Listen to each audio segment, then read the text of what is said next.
Welcome back to Magus in the Media, and oh boy, do we have a strange one today. War is peace, freedom is slavery, and ignorance is strength. This is something that they've been wanting to integrate into our minds for a very long time.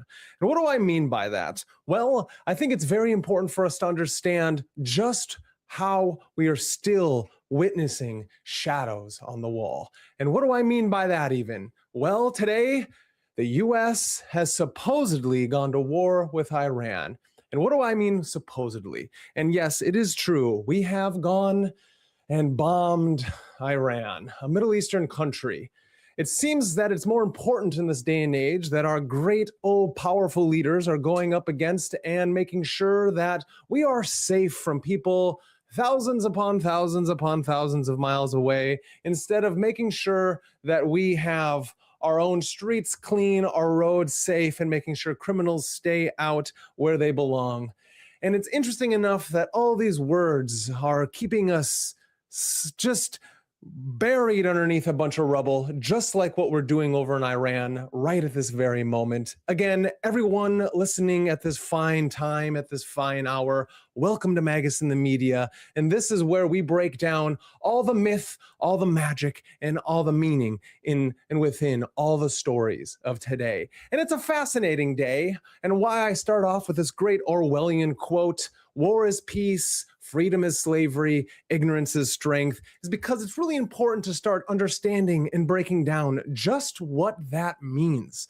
And what that means to us, war is peace. Well, in my long years of being alive, almost 40 of them, it seems that we haven't seen a day and age without a great war. And it's gone so far back into our minds that it feels like we've had peace for quite a long time, when really that's so very untrue. So why is war peace? War is peace is because if we can continually be at war, that means people can go around their day-to-day lives and not have to be afraid to think for themselves, because big daddy government has our best interests at heart, and we are keeping all the big bad guys at bay. Freedom is slavery. Why is freedom slavery? Well, this is why. Because if you are not affiliated with the nationalistic party of choice, Hegelian dialectic on the left, Hegelian dialectic on the right, this is where we just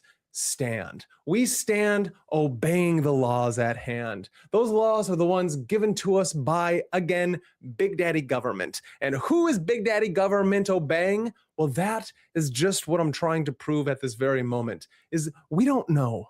That's a problem, because in this great republic, we're not a democracy, we're a republic, and we keep on forgetting that. So freedom is slavery, because if you are free, you are a slave.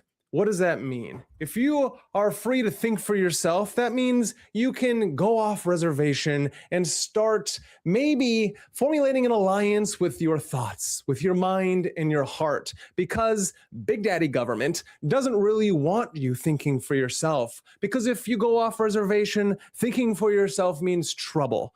Trouble for the establishment, the great institution, the institution that is making sure that all these great Middle Eastern wars are rolling in the dough for the military-industrial complex. And it's so very interesting how freedom is slavery, because if you are free, you are a slave. Remember, you are a slave, Neo. What does that mean? Well, that means your day-to-day life is not your own, and it can be. So let's not forget, we are not black-pilled in this great day and age. Why? Because you are a slave, Neo. It is not a republic. You are correct. It is a clown show. What do we mean by it not being a republic? Well, we do have this great constitution that is continually being shoved on the back end because freedom is slavery. It is a democracy. What does that mean? Well, it's a representative democracy, meaning we have representatives who are put in place by the freedom to vote for left or for right. And if you vote for the Green Party or the Independent or anybody else that you choose to vote for, you are the wrong one. That means that you are actually evil. You're evil because you throwing your vote away. And it's like, well, that seems quite odd. It seems like this doublespeak that you're throwing at me, freedom is slavery, is not really making me allowed to do what I want. I don't actually have the ability to be free. This is sorcery. This is dark sorcery. Spelling, spells, language, grammar, grimoire. We're not one of those channels, or am I one of those people who's going to break down this language through some kind of geometric lens, through some nonsensical thing. What I'm trying to help every one of you out there understand is that there is a hierarchy of abstraction. And these abstractions that we are fitting in ourselves into, we're not at the bottom. And I mean by the bottom is, I mean, we're not understanding the concrete language of the true experience of what is being reported to us. Because you're right, the US is not a republic. We have been taken over, and it is a coup. You know, foundational law, and it's really interesting that you could say I know nothing about it, and it's clear that I've never read or understood the organic laws of the US Constitution, because I have. And it's quite interesting that in this day and age, we are throwing the US Constitution out because why? Another war, another time, another way to give our money to the people that don't truly need it. Instead of giving our money to the people that work very hard for it, we're giving our money to the military-industrial complex. Fascinating enough, it's one of those strange times where we are rotting away at our core at this great nation, still one of the greatest nations in all of the planet. I'm not on either spectrum. It doesn't really work that way. I am a philosopher. I try to wake myself up by walking my way out of the cave. And that is what we bring to you in this fine day and age. It's really important that we start to understand what the Republic means. The Republic of Plato is just what we're trying to get at. And it's really interesting. So what we're trying to teach you is a fine way to be a guide, a signpost, and understanding that there is a way to point you to an understanding of the language that is being used. We are a great nation. We are a great nation with great individuals. And if we have the understanding that if we are not split apart in this Hegelian dialectic that the parasitic class wants to separate us into, as they go and bomb these countries, bomb them for all they're worth, and then they come out with great lies. Supposedly, the Ayatollah is dead. Who told you that? Well, the mainstream mockingbird media is here to make sure that you obey and do as we tell you. Do as we tell you, because if you think for yourself, then you could be free. And if you are free, you are a slave, because the nation state and big daddy government know what is best for you. Ignorance is strength. And what does that mean? Ignorance is strength. Well, if you are ignorant to the great nation that some of us want to think that we have a constitution for, which we do, which is the basis of our civilization and our society, the rights given to us by God, is that a Christian God? That can be debated. Most of the forefathers were deists, interesting enough, thinking of a God that created all such things and then took a step back and is all like, I give you bounty and I give you plethora. Do as you may and do as thou wilt. It is the whole of the law, but that law is based upon love, peace, justice, and the American way. I'm telling you right now that there are ways to understand what this language is truly trying to do to you. These are abstractions, and it's time to wake up. What does that mean? Well, the great Alfred Korzybski wrote a wonderful book called and has this wonderful conception called general semantics. And it's not like a Wittgensteinian style of semantics. What it means is that language binds us into frameworks of thinking, thoughts, and these thoughts control our nervous system. Our nervous system is how we take in data and have the ability to piece out news and reports from true levels of reality. What is reality? We can't even talk about it. The great Philip K. Dick says, reality is that which, when you stop believing in it, doesn't go away. And what I'm telling you is, this is not going away, because it is time for us all to wake up to the truth. What is the truth? That you have the ability to walk out of the cave. And yes, the great Constitution, as some commenter is trying to lay on us right now, is just a piece of paper. And you're right, it is a piece of paper written on with ink, just like we all are, writing our ink splatters on these great papers that we've taken from the great trees of the nation, of the world, of the planet, of the universe. But they are inalienable rights. And where do they come from? They come from the great nervous system, the great God, the great organizational complex that gives us the ability to speak, that gives us the brain nervous system connection to understand our reality and see things for as they are. Because if they can convince you that 2 + 2 = 5, then they can convince you of anything. And you must understand what Orwell was getting at when he convinced Brian, right? Or convinced the main character of that book. I can't remember if it's Brian or what his name is, but convinced him that 2 + 2 = 5, because he wasn't lying when he said, I believe. He said, no, it is not enough for you to believe. But what you have to do is you have to understand that you will, by the end of this, you will know that 2 + 2 = 5, just like you will know that these wars are for your own good. And it's time to wake up. There are levels of abstraction that are going on right now that you cannot even fathom, and that reality is more beautiful and more special than we can ever understand. The thumbnail I designed and depicted in this for this great live stream that I'm coming and bringing to you is that it shows a shadowy figure with his hands playing at this great oval circle of all these bureaucratic individuals with the three faces of these politicians, these pawns who are playing a game of theatrics. One of them is a WWE Hall of Famer, and he was beloved by both sides for a very long time. The other one is some Ukrainian Polish person, and the other one on the other side is a religious leader that was put into power by the very hands that be.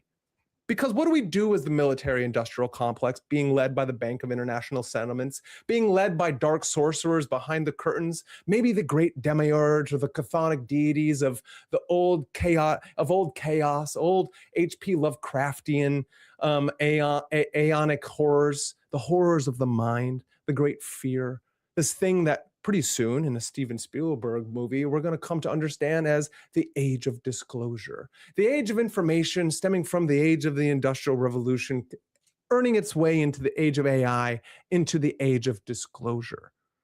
And in all this, I can tell you that it's time to think for yourself and just question what the shadows on the wall are doing for you.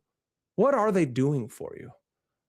Billions upon billions of dollars, enough to feed and clothe every person in this nation that works a living, who goes and does a job, who tries to support their family, who wants to be a better individual, who wants to lead the lover, warrior, king, magician lifestyle, lover, queen, warrior, magician, whatever, whoever you are, whatever your personal identity depicts for you, to stand up for your rights, to make sure you understand how to hold the cup of compassion, wave the wand of intuition, hold the sword of reason, and stand firm on the disc, the foundation of reality. Because in a land where order op chaos, right? From chaos stems order. That may be a great conspiratorial saying, or it could be something else. It could mean that you could stand firm amongst all the chaos of your everyday life, slay only the dragons before you, and try to become the greatest individual that you can be. And that's what that great Constitution, the rights that were given us from above, from the great divine, the great Kether, the great Ein Sof Hour, that lightning flash from above that created all the living universes of all time. It has the ability to tell you that, yes, the universe is hostile and so impersonal, devour to survive, so it is, so it always will be. But at the same time, that gives you the ability to choose, to know that in this great journey, there's a call to adventure. And if you are doffed and deemed clothed with the strength and the wisdom of the gods, that then you can stand on your own pillar right in the middle, and you can let all the chaos of war equating to peace, which it doesn't. War and peace, this is doublespeak, freedom, slavery, doublespeak, ignorance, strength, doublespeak. So you must read the classical literature of the past to understand the future that we're in, to understand the presence that we stand within. Because once you can do that, then you can be the true hero on your journey. And I think that is the most important message of all. There is no constitution, but the Constitution, the one that resides in your very heart. There is no big daddy government or person who sits at that pulpit and tries to tell you exactly what to think, how to feel, and what to believe. Because when they tell you that some great leader, great, I mean that in the proverbial terms, the Ayatollah is dead, which is what they're trying to tell you right now. They're trying to tell you that it is true. I tell you, you have no idea what is true. Because somebody from a screen, the great MK Ultra screen of Mockingbird Media, is going to try to tell you that you must believe this because we did great. And what I'm telling you is also true and false at the same time. We don't know what's going on in Iran, just like we don't know what's going on in the Middle East, but we do know that people deserve to be free and that humans deserve to be able to live a good life, to be able to provide for their family and be able to choose what they want when they're old enough to choose to do so. So obviously that there is a divide between the class structures of the priest warrior class in Iran, who this Ayatollah with all his super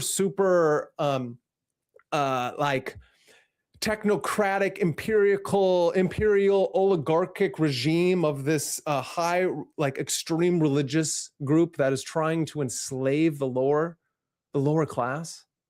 Those individuals that are just like you and me, wanting to live a good life and provide for their family, that is not right. And yes, something must be done. But should it be done first before we put our own citizens ahead of everything else? What happens in a day and age what if we give this billions and billions of dollars to provide for our own citizens? Because something that we learn from great books like The Republic of Plato, to be taught how to philosophize and understand the great abstractions so we can truly see the reality as it is, which we can never truly do because our perceptions are not but shadows on a wall.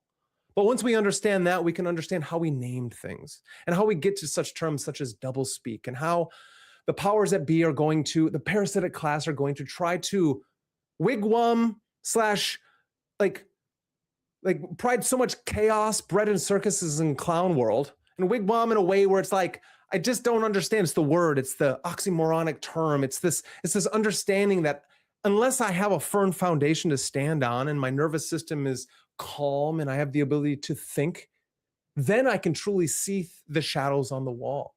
And then I can truly act in a way that is, befit a son and daughter of God.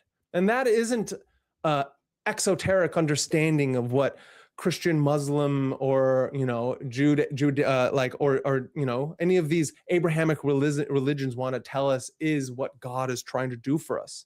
Because all great books have great teachings. These are spiritual lessons for us all to understand. But we cannot understand them unless we first understand the nervous system only understands abstractions. And so if we can understand as the abstractions are all of us just trying to understand our fight or flight, or what are our territorial boundaries, or how do I interact in a sociocultural way, or what are the things that truly find their traumas stuck into my being so I can break free from those things. So I'm not just reacting and responding, but I'm actually making a choice. And it's interesting enough where the oracle looks at Neo and says, you've already made the choice. Now it's time to understand it.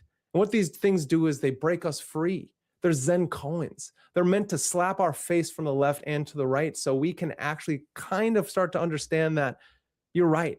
I already made the choice. Now it's time to understand why I'm here, why I'm floating around instead of standing firm on my own ground. Why do I let people at a pulpit like our president or like other presidents of our other nations or other religious leaders of other nations decide for me?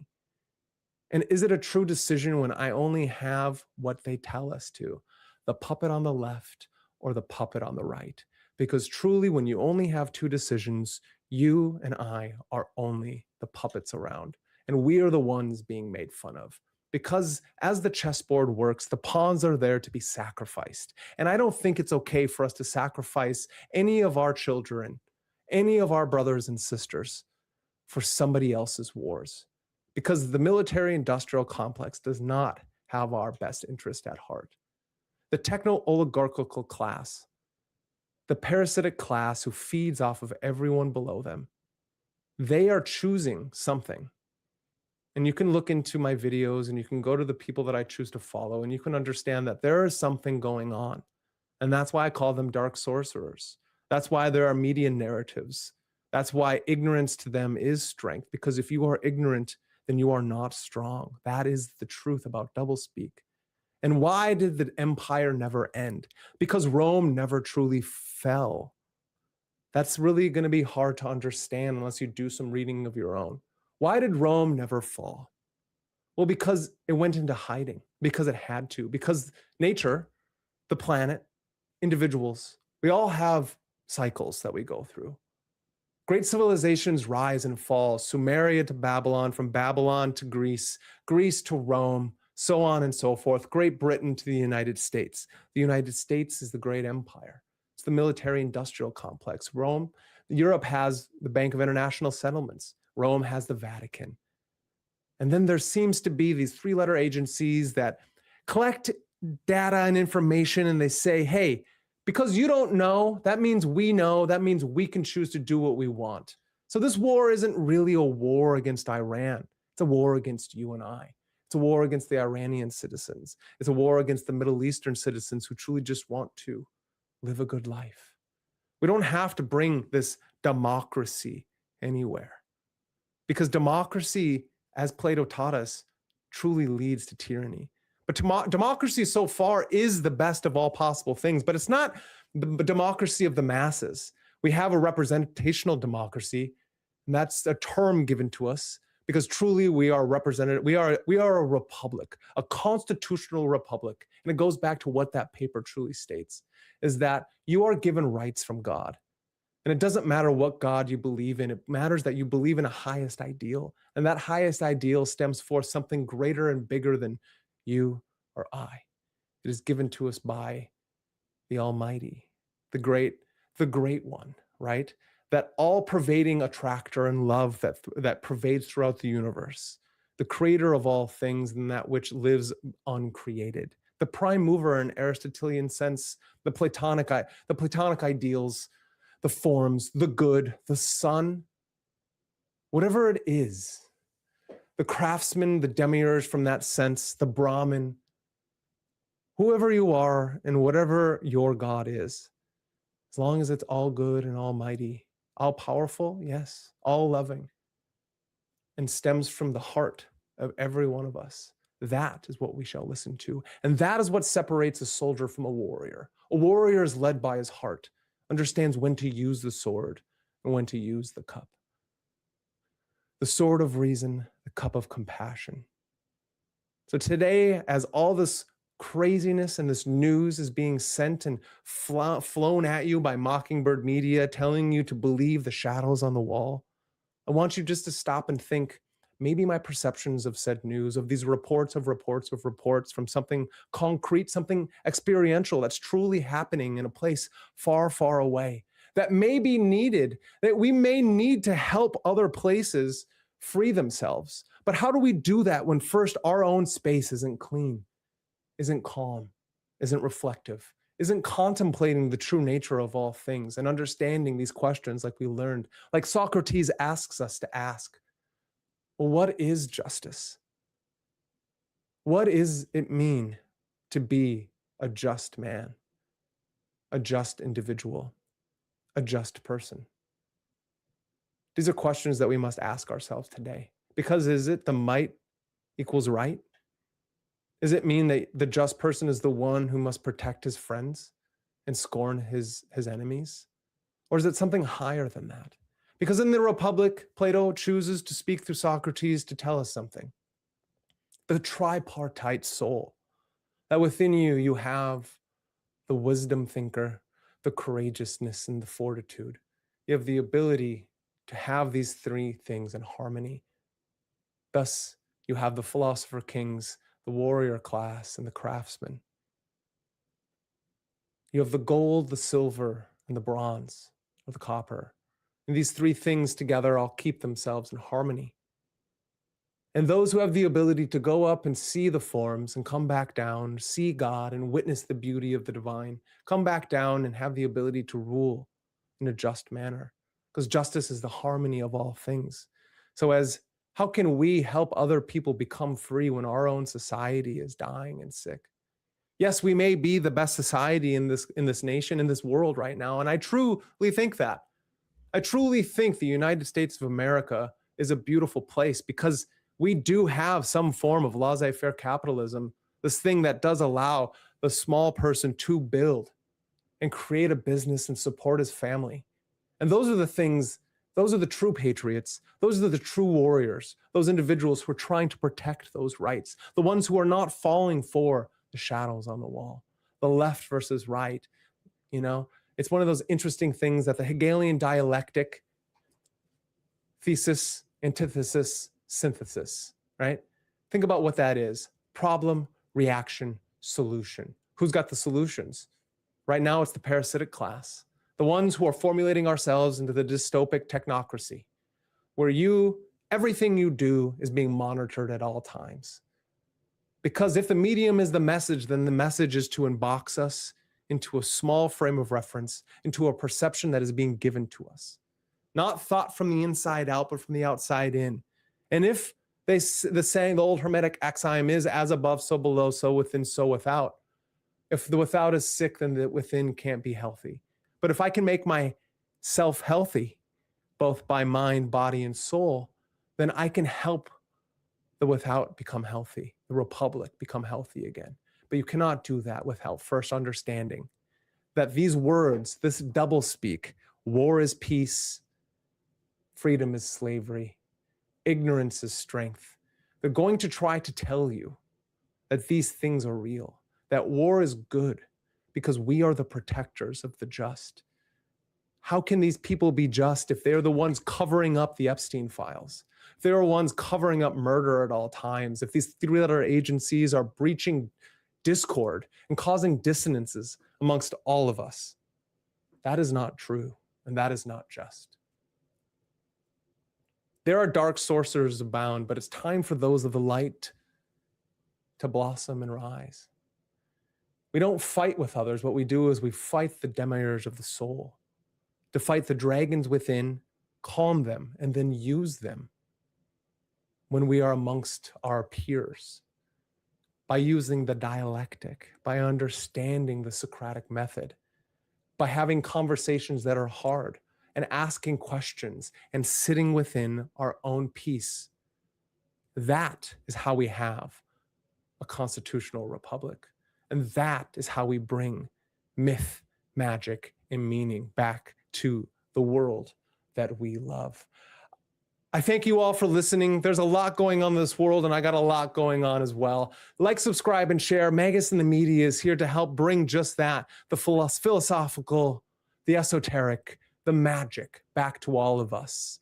And there is a story going on, and it is the call to adventure. And that call to adventure is to get your home in order and make sure you formulate small little communities of love and peace and harmony, truly asking these hard questions. Why are we doing these things? And why are they not giving us actual answers? There seems to be a lot of falsities going on. So make sure you tell all your friends that there are things to talk about. And it's not this war. It's not a war that we don't even know if is an actual war. None of us are there. Yes, there are bombings and people are dying, and that is sad, so we must pray for them. But at the same time, we must ask ourselves, is this a war we're actually on the ground like Iraq or Afghanistan? Or is this something where they're just trying to steal our energy and our loosh? And I think these things are important to ask. So again, here we are. I truly appreciate everyone who watches, subscribes, likes, and shares, because I'm just coming out with more stuff. This isn't just content. This is art. This is communication. And this is our soul interacting through the meaningful. Again, have a beautiful day, and make sure you hug everybody that you love and just spread that light to everybody else. And let's truly have a dialogue that matters. Thank you again.